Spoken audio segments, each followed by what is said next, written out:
A well-known UFC fighter is being hailed as a hero by his neighbors for taking down a reckless driver over the weekend. 12 News journalist Gabriela Becerra has more on how the car crash ended with a pin. Champion Henry Cejudo is always preparing for his next fight. I'm just happy that I happened to be at the right place at the right time. But he didn't expect this fight to be in his neighbor's front yard. You know, I'll take a bullet for Wayne.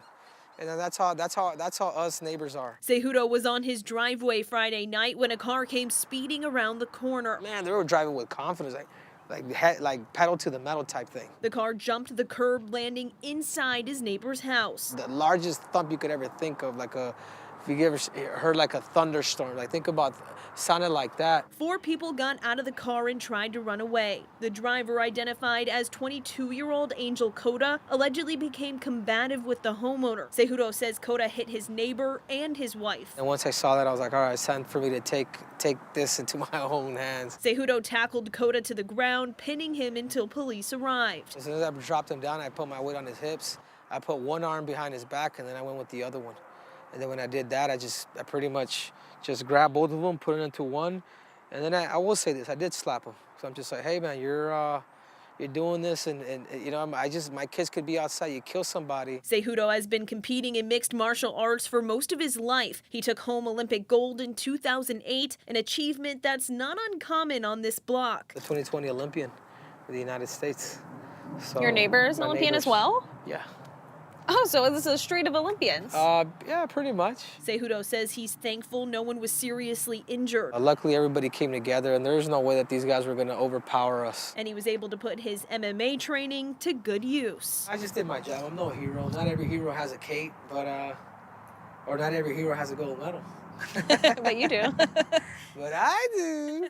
In Phoenix, Gabriela Becerra, 12 News. He sure does. A gold medal Olympian and UFC fighter Henry Cejudo joins me now. Wow, what a story. I mean, it is so crazy to think that just hours before that incident, there was a block party happening. Yeah, there was a block party, maybe about 30 kids all playing the front lawn on the street.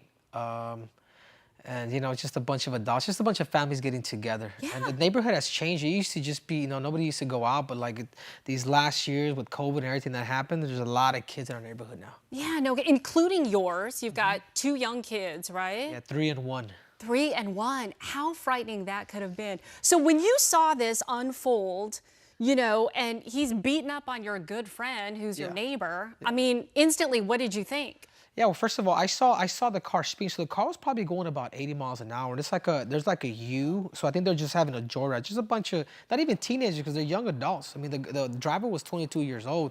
He was going about 80, missed a few houses, went up the burner of my neighbor, and then because our houses get irrigation, and then through, as you guys could see, through the bedroom. I mean, these guys could not get out. These guys could not get out. Was that one of the kids' bedrooms? Yeah.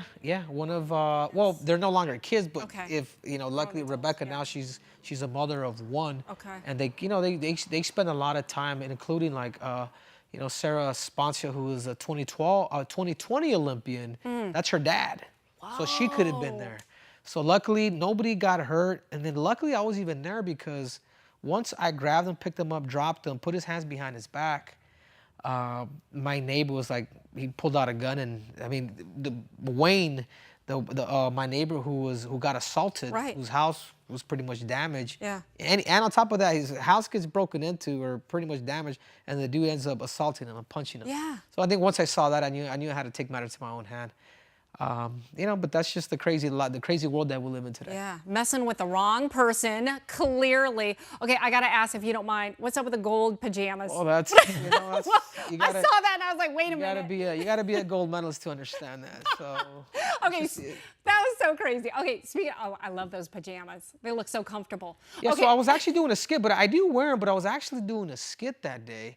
And then I was saying bye to my producer, Dylan Rush, and I was just saying goodbye and whatever. We're just talking about, hey, that was a good day. Yeah. And all of a sudden, like, that whole thing happens. And we're able to use what happened into our skit. Right. And it kind of went viral, too. And look at that. Now the whole world knows your pajamas. Okay, so I got to ask about, let's rewind. 2008 Beijing Olympics, youngest wrestler ever at the time to win gold.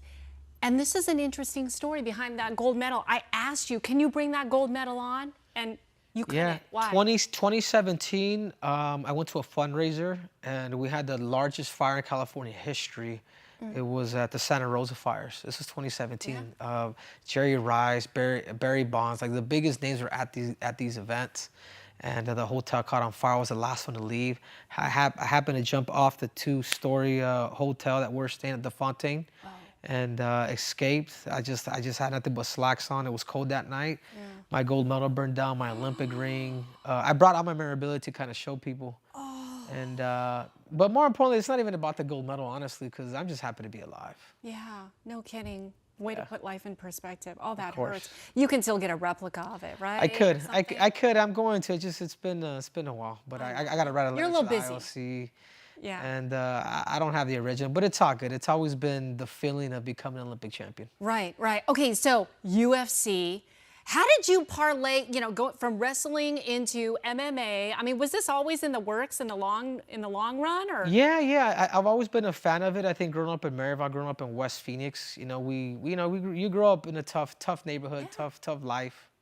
So we saw a lot growing up as kids. Yeah. We weren't your average kids, so we saw a lot growing up, and we figured, man, we can wrestle and make money through fighting. Yeah. And you still kind of have that competitive spirit that you like competing. Mm-hmm. So it wind up, Yeah. Worked out for you, we clearly. struck gold. And that's the same reason why I like those gold pajamas. Yeah. That's great. Henry, I look forward to seeing you sooner, hopefully, but at the LA Olympics. We so appreciate your time. We know you're so busy. Yeah. So thank you, and thanks for trying to get the alleged bad guys, too. Oh, of course. No, we got them. Hopefully they learned their lesson, try more than anything, because that night, if nobody was to control him as he assaulted, again, 2 of my neighbors had guns. It wasn't going to be good for him. So hopefully for the youth that are watching this show, don't hang around with the wrong people, because you could be a victim of something too. All right. Take it from gold medalist right here. From the gold pajama police. Pajama. Exactly. Don't mess with him, Troy. No, and that's great advice too for parents and kids. You are who you hang out with. You got to watch your peer group, right? Absolutely. All right. Really good stuff.